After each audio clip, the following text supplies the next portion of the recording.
ఇది ఏంటి అనుకుంటున్నారేమో ఆవు పేడ అండి. ఇప్పుడు మనకి ఇక్కడ హైదరాబాద్లో ఇల్లు గృహప్రవేశాలు అయితే ఆవులు ఇస్తారండి. వాళ్ళ దగ్గరికి వెళ్ళి తెచ్చానండి, మీకు ఇక్కడ చూపిందామని. రోజులో చేస్తుంటామండి సాంబ్రాణి పొగకి, అది ఇంట్లో ఉండటానికి. ఇగోండి సాంబ్రాణి అయితే చెదగొట్టానండి. ఇగో కర్పూరం ఇంకా కొట్టుకోవాలండి. ఈ రెండు వేసి మనం దేవుడి కాడికి ఇలా కనికిల్లా చేసండి. ఏ విధంగా ఏ మూల కలితే ఆ విధంగా చేసి ఎండలో కానీ ఫ్యాన్ కింద పెట్టిన ఆరిపోతాయండి. ఇప్పుడు ఎండలో పెడదామండి, ఎండ ఉంది కదండి.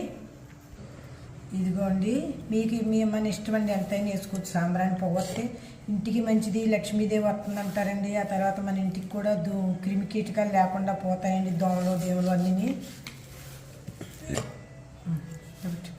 చెయ్యాలనుకున్న చిన్న చిన్న మన తృప్తి కోసం అండి. ఉద్యోగం అంటే పురుష లక్షణం, అది ఎలాగ తప్పదండి. ఇప్పుడు చిన్న చిన్న మన కోరికలు తీరాలంటే మనం ఇంట్లో కూర్చున్న డబ్బులు ఈ విధంగా కూడా మనం సంపాదించవచ్చండి. ఇదిగోండి పూరం వేద్దామనుకుని,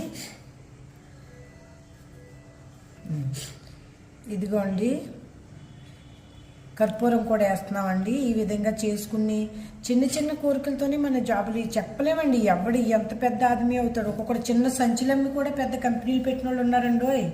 మౌలాలి కేసు మా వాళ్ళు 10వ తరగతి కూడా పాస్ అవ్వలేదండి. వాళ్ళ ఆయన 4-5 కంపెనీలు పెట్టారంటే అది మనలో పట్టుదల, మనలో ఓర్పు ఉంటే ఏదైనా చెయ్యొచ్చండి. ఇదిగోండి ఇలా కనికిల్లా కూడా చెయ్యొచ్చండి మీరు. ఇదిగోండి, లేదంటే ఇలా మీరు కనికిలా చేసి కూడా మీరు కోసుకుని పెట్టుకోవచ్చండి. ఏమో ఏ పుట్లో ఏ మనసులో ఏముందో చెప్పలేమండి. ఒకవేళ ఏమో మీరే నాకంటే ఎక్కువ ప్రయోజకులు అవుతారేమో చెప్పలేనండి. అవ్వాలని కూడా కోరుకుంటున్నానండి. మొన్న మధ్యన ఎవరో చూపించారండి, ఆవు పేడతో ఇలా టీనండి పళ్ళు తోముకుంటే బూడిద తయారు చేసి రోజుకి నెలకు ₹1,00,000 పైన సంపాదించినారండి మనుషులకు పోగానే. ఎందుకని ఈ విధంగా చేసి సూత్రాలను ఆశించి ఎక్కడెక్కడో తిరిగి పేడ తెచ్చానండి మీకోసం. ఇలా చేసుకునండి, పైన ఎండలో పెట్టుకుందామండి. బాగా ఎండేంత వరకు ఒక 2 రోజులు పెట్టుకుందాము. తర్వాత ఎలా వచ్చిందో చూపిస్తామండి.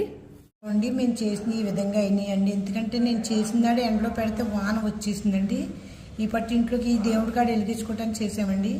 ఈ పట్టు ఇంట్లో దోమలు పోవటానికి చేస్తానండి. యాపాకులు పొడి అది వేసి అప్పుడు మీకు వెలిగించి చూపిస్తానండి. ఇంకా మనకి ఇంకా కొంచెం ఇదిగా ఉన్నాయండి, ఎండలో పెట్టాలండి. అందుకని మీకు ఈ వీడియో ఇప్పుడే చూపిస్తున్నానండి. ఇక ఆవు పేడతో కర్పూరం సాంబ్రాణి వేసుకుని మనకి ఇలా చేసుకుంటే బయట కొన్నట్ల కంటే ఇవే బాగుంటాయండి.